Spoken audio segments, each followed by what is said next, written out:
এবার ধ্যান দিন, শুধু নাম করলে না প্রভু সন্তুষ্ট হয় না, নামের সঙ্গে সঙ্গে করতালি দিতে হয়। কি দিতে হয়? প্রভু বললেন 10-5 সবে মিলে প্রতি সন্ধ্যা কালে করতালি দিয়ে কীর্তন করো হরি। এই করের মধ্যেই না সব আছে, এই করের মধ্যেই সব রয়েছে যদি খুঁজে বের করতে পারেন। হ্যাঁ, সকালবেলা ঘুম থেকে উঠে আমাদের প্রথম কাজ কি জানেন? সনাতন ধর্ম মতে আমাদের প্রথম কাজ কি? সকালবেলা করতালি দেয়া না, কর দর্শন করা। সকালবেলা ঘুম থেকে উঠে আমাদের প্রথম কাজ নিজের কর দর্শন করা। এমনি করে বিছানায় বসে কর দর্শন করতে হয়। আর কর দর্শন করার সময় একটি মন্ত্র বলতে হয়। कराग्रे बसती लक्ष्मी कर मध्ये स्वरासति करो मूले तु गोविन्दः प्रभाते करो दर्शन। জানেন এগুলো?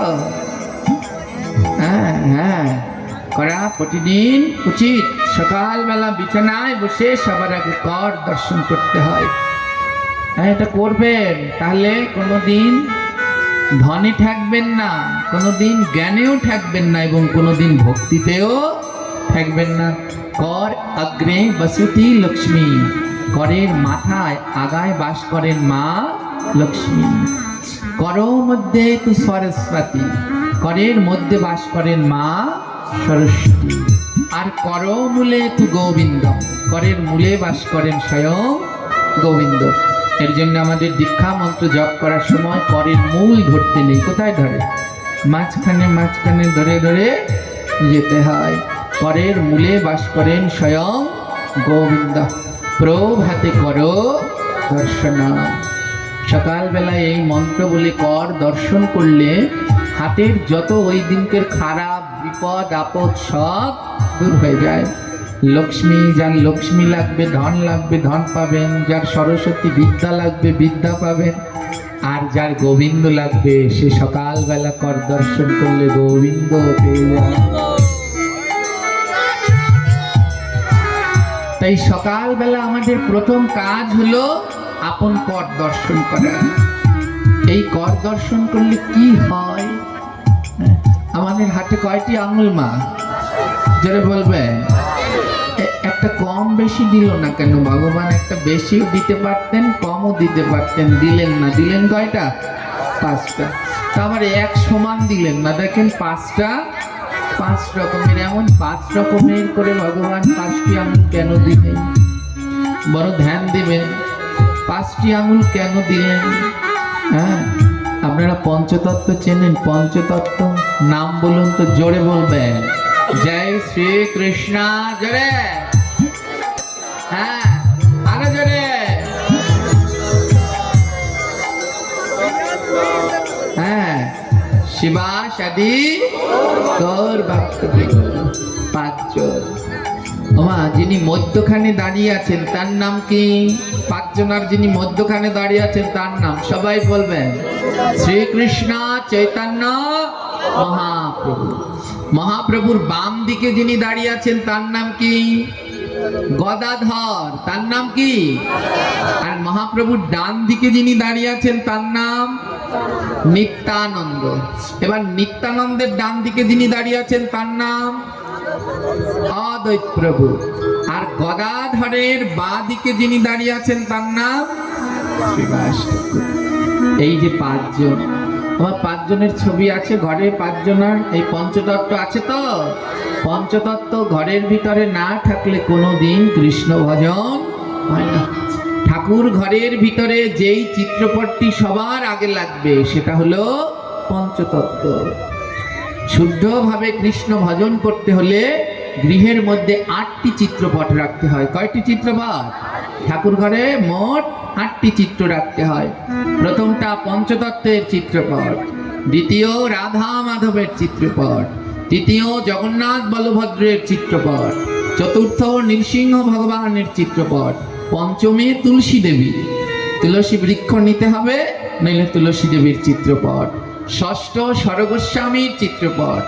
সপ্তম আপন আপন গুরুদেব এবং গুরু পরম্পরার চিত্রপট। এবং অষ্টম যে যেই দেব দেবীকে ভালোবাসেন, ইষ্ট আরাধনা করেন, দুর্গা হতে পারে, কালী হতে পারে, লক্ষ্মী, নারায়ণ, সেই ইষ্টের চিত্রপট বা বিগ্রহ। এই 8টি চিত্র না রাখলে কোনোভাবে শুদ্ধভাবে গোবিন্দ সেবা হয় না। আর এই 8টির মধ্যে প্রথমটার নাম কি? পঞ্চতত্ত্ব। হ্যাঁ, তো এই যে পঞ্চতত্ত্ব, এনারা 5 জন, সবাই কি এক লাইনে দাঁড়িয়ে আছে? জোরে বলবেন, এক লাইনে দাঁড়িয়ে আছে? উঁচু নিচু আছে না? একজন সব থেকে উঁচুতে, তারপরে একটু খাটো, তারপরে একটু খাটো, এমনি করে দাঁড়ায় তো 5 জন। এই যে হাতের ভিতরে 5টা আঙুল দেখছেন, তাহলে স্বয়ং পঞ্চতত্ত্ব। হ্যাঁ, মধ্যের আঙুলটার নাম কি? আঙুল কটার নাম জানেন? এটার নাম বৃদ্ধা, এটা তর্জনী, এটার নাম মধ্যমা, এটা অনামিকা, আর এটা কনিষ্ঠা। এই যে যেটা মধ্যমা, মধ্যমণি, ইনি হলেন সাক্ষাৎ গৌর হরি। হ্যাঁ, আর মহাপ্রভুর বাম দিকে যিনি থাকেন তিনি হলেন অদয়। মহাপ্রভুর বাম দিকে যিনি থাকেন তিনি হলো গদাধর। তাই দেখুন, গদাধরকে, যিনি কৃষ্ণ ছিলেন তিনি হলেন চৈতন্য। আর রাধারানীর 2 অংশ, এক অংশ কৃষ্ণের সাথে মিলে হলেন গৌর, আরেক অংশ হলেন গদাধর। তাই গদাধর হলেন রাধারানীর রূপ। তাই মধ্যে যে আঙুলটা, এটা শ্রীকৃষ্ণ চৈতন্য। দেখেন, এর থেকে বাম দিকের আঙুলটা একটুখানি খাটো, এ হলেন স্বয়ং গদাধর, মহাপ্রভুর বাম দিকে থাকেন। আর গদাধরের থেকে একটু খাটো হলো তর্জনী আঙুল, এ হলো স্বয়ং নিতাই। একে নিত্যানন্দ। এই 5টি আঙুল, খুব ধ্যান দেবেন, 5টা আঙুলের সাইজও আবার আলাদা আলাদা। হ্যাঁ, তো এই আঙুলের ডান দিকে তর্জনী আঙুলটাকে, জোরে বলবেন, নিতাই। নিতাইকে মা, নিত্যানন্দকে, নিত্যানন্দকে কি বলা হয়? গুরু। নিত্যানন্দকে কি বলা হয়? গুরু। আমরা বলি না, নিত্যানন্দ জগদ্গুরু গৌর বাঞ্ছা কল্পতরু।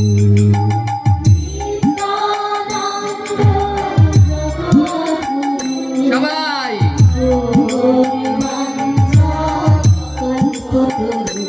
ও নিত্যানন্দ জগদ্গুরু গৌর বাঞ্ছা কল্পতরু। নিত্যানন্দ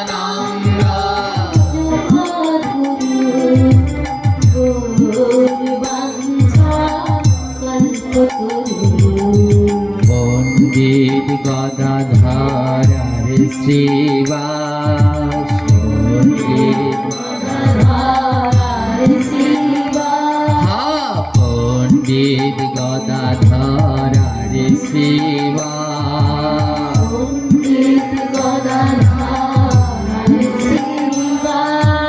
অদ্বৈত মোর দাসনুদা,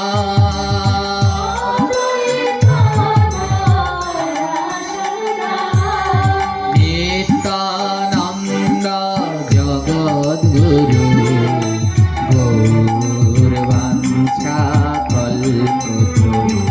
বলো নিত্যানন্দ।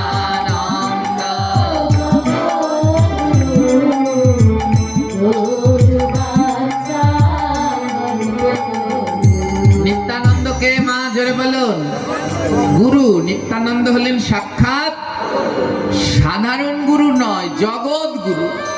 গুরুদেরও গুরু হলেন স্বয়ং নিতাই। তাই এই আঙুলটার মধ্যে কে বাস করেন? জোরে বললেন, আরো জোরে। নিতাই বাস করেন। না, দেখুন কেমন প্রমাণ রয়েছে।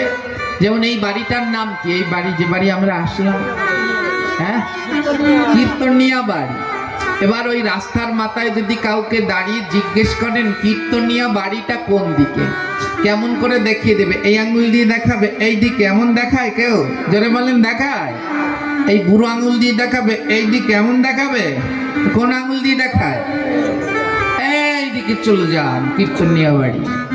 গুরুর কাজ হলো পথ দেখানো। গুরুর কাজ কি? তাই এই আঙুল কি করেন? পথ দেখিয়ে দেয়, এইদিকে চলে যাও কীর্তনিয়া বাড়ি, পেয়ে যাও। তিনি হলেন গুরু। গুরুর দুটি কাজ, এক হলো পথ দেখানো, আর শিষ্য যদি ভুল করে তাহলে তাকে শাসন করা। আমরা যখন শাসন করি তখন কোন আঙুল উঠাই? একদম চুপ। ইনি গুরু, ইনি শাসন করছেন। হ্যাঁ, আমরা যখন মালা জপ করি তখন কোন আঙুল বাইরে থাকে? কেন? এই আঙুলটা বাইরে থাকার অনেকগুলো কারণ, তার মধ্যে একটি কারণ হলো গুরু। গুরু তাকি তাকি দেখছেন, জপ করার সময় মন অন্যদিকে যেন না যায়। গুরু বারবার সংকেত দিচ্ছেন মন যেন জপের দিকেই। তাই এই আঙুলটা হলো নিতাই স্বয়ং গুরু। মনে থাকবে? হ্যাঁ, এই আঙুলটায় কে বাস করেন? তাই ইনি পথ দেখিয়ে দেন। এই আঙুলটায় কে বাস করেন? জোরে বলবেন। পিছনের দিকের মায়েরা বলছেন না কেন? জোরে বলুন। রাগ হয়েছেন মায়েরা? হ্যাঁ, শ্রীকৃষ্ণ চৈতন্য মহাপ্রভু। সবাই বলেন শ্রীকৃষ্ণ চৈতন্য। এই আঙুলটায় কে বাস করেন? গদাধর। কে বাস করেন? এই গেল তিনটা।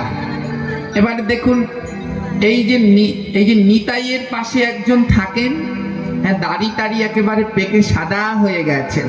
এনার নাম কি? অদ্বৈত। এনাকে বলা হয় কি জানেন? শান্তিপুরের বুড়া ঠাকুর।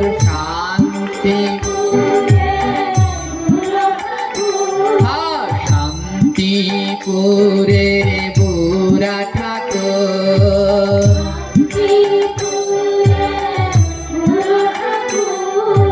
গঙ্গা জলে তুলসী দিয়া, গঙ্গা গৌরা নীল যে গোলক দিয়া, গৌরা নীল। ওই যিনি বৃদ্ধ, দাড়ি চুল পেকে গেছেন, উনি হলেন অদ্বৈত। বলা হয় শান্তিপুরের বুড়া ঠাকুর। কি বলা হয়? শান্তিপুরের বুড়া ঠাকুর। প্রতিদিন গঙ্গায় তুলসী ভাসাতেন, তাই গঙ্গা জল আর তুলসী দিয়ে গৌরা নিল যে। হ্যাঁ, এই পাঠের আগে তো অনেকগুলো কীর্তন করতে হয়, কিন্তু এত দেরি হয়ে যায় এই কীর্তনগুলো শুরু করার লাগে সেই সন্ধ্যা থেকে। তার মধ্যে একটি হলো পঞ্চতত্ত্ব। যখন বলা হয় সেই নিত্যানন্দ অদ্বৈত গৌরাঙ্গর ভিতরে কাটা নাচে, তার ভিতরে লেখা কি? শান্তিপুরের বুড়া ঠাকুর। তাহলে অদ্বৈত প্রভু হলেন শান্তিপুরের বুড়া ঠাকুর, যিনি গঙ্গাজল আর তুলসী না দিলে কোনোদিন গৌর আসতেন না। তোমার এই আঙুলটার নাম কি আঙুল? যারা বললেন বুড়া আঙুল। কোন আঙুল? মিলে গেল কেমন? ইনি শান্তিপুরের সেই বুড়া ঠাকুর, আর এখানেও হয়েছে বুড়া আঙুল। ওই পাঁচজনের ভিতরে সব থেকে মোটা সোটা উনি, আর এই পাঁচটা আঙুলের ভিতরেও সব থেকে মোটা সোটা এই আঙুলটার অন্য কেউ না। ওই যে ত্রিশূল হাতে দাঁড়িয়ে রয়েছে দেবাদিদেব, উনি বাস করেন এই আঙুলের ভিতরে। হ্যাঁ, এই হলো সেই অদ্বৈত। আর এটা হলো নিত্যানন্দ, এটা চৈতন্য, এটা গদাধর।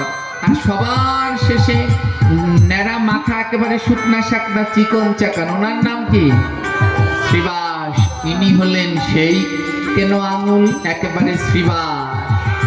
এই হলেন পাঁচটা আঙুল। পঞ্চতত্ত্ব গৌর সবার লম্বা, গদাধর একটু খাটো, তার থেকে নিত্যানন্দ খাটো, তার থেকে অদ্বৈত। অদ্বৈত ভোলানাথ। তো ভোলানাথ হলেন বড় বৈষ্ণব। তারা কোনো সময় উঁচুতে চায় না, তারা চায় সব সময় নিচুতে। তাই ইনি সব থেকে নিচে নেমে রয়েছেন পাঁচ আঙুলের ভিতরে। আর ইনি হলেন সাক্ষাৎ শ্রীবাস প্রভু।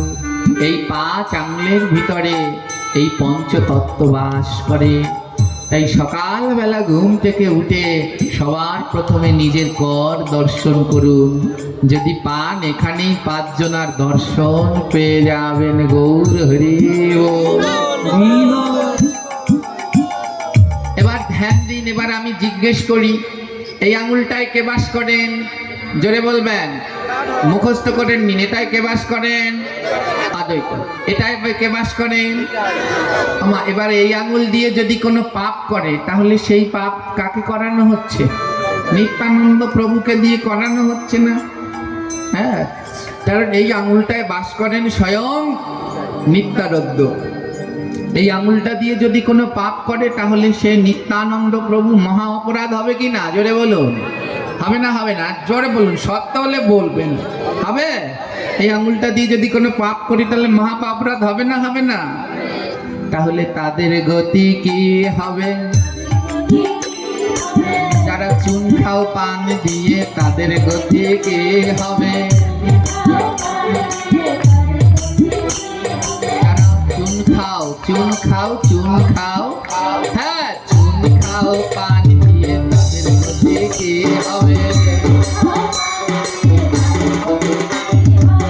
যারা পান খায়, চুন লাগায় কোন আঙুলে?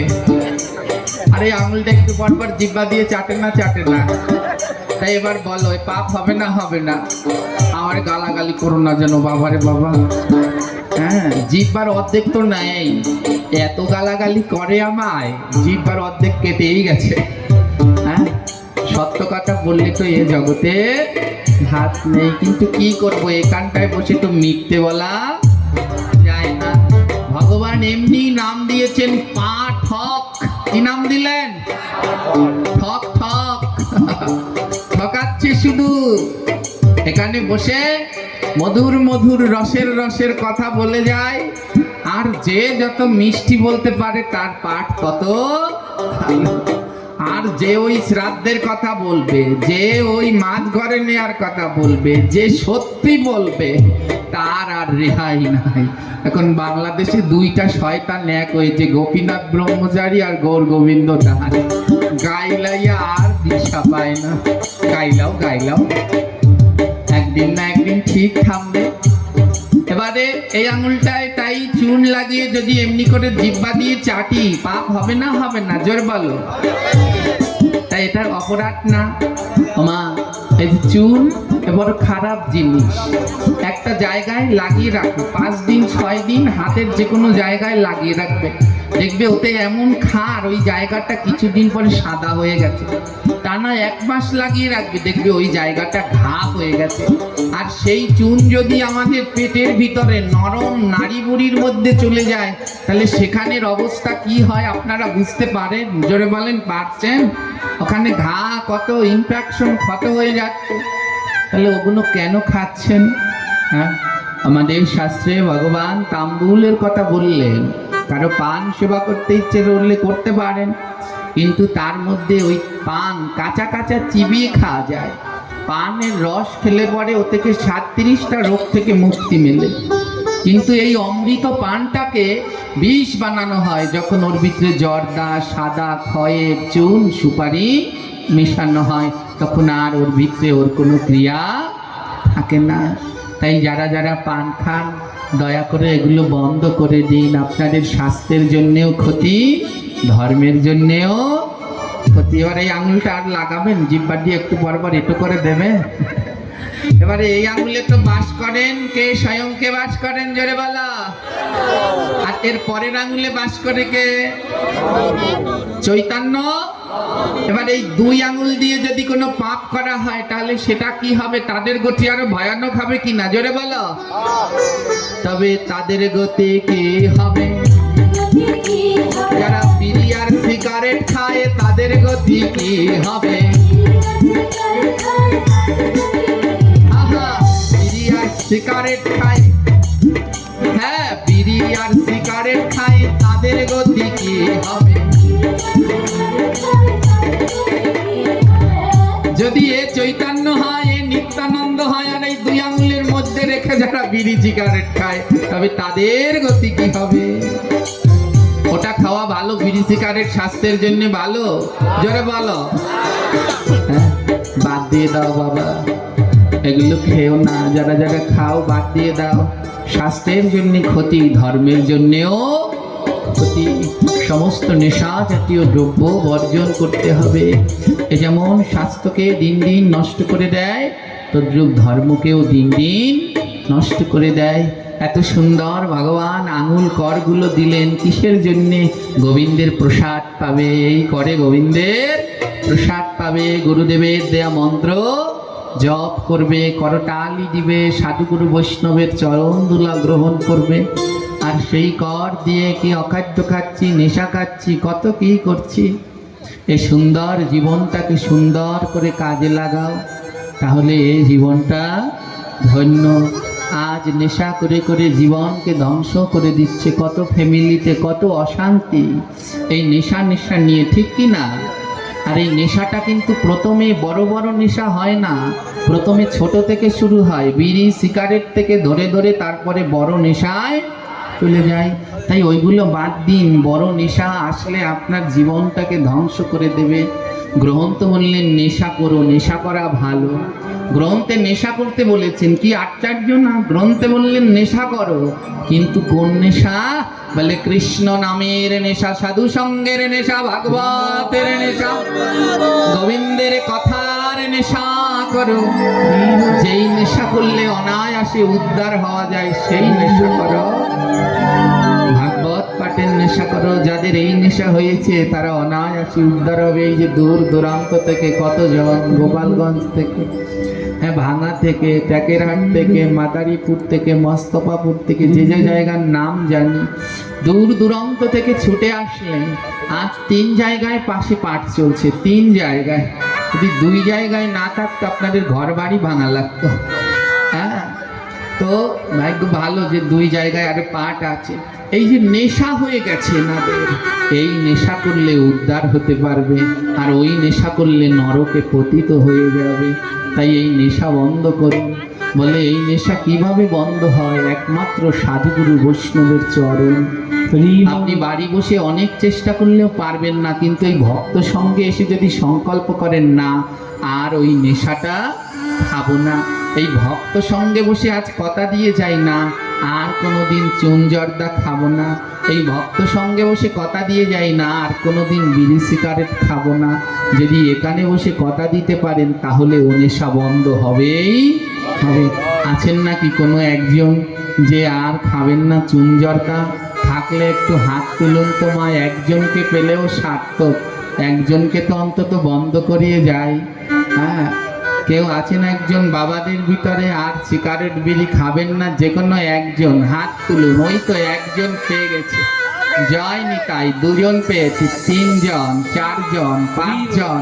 এবার যে কয়জন খাবেন না একসাথে তুলুন। আপনাদের জন্য একটা গোবিন্দের কাছে ধ্বনি দেই। মায়েরা 2-1 জন তোলেন, আর জর্দা খাবেন না তোলেন। জয় নিতাই।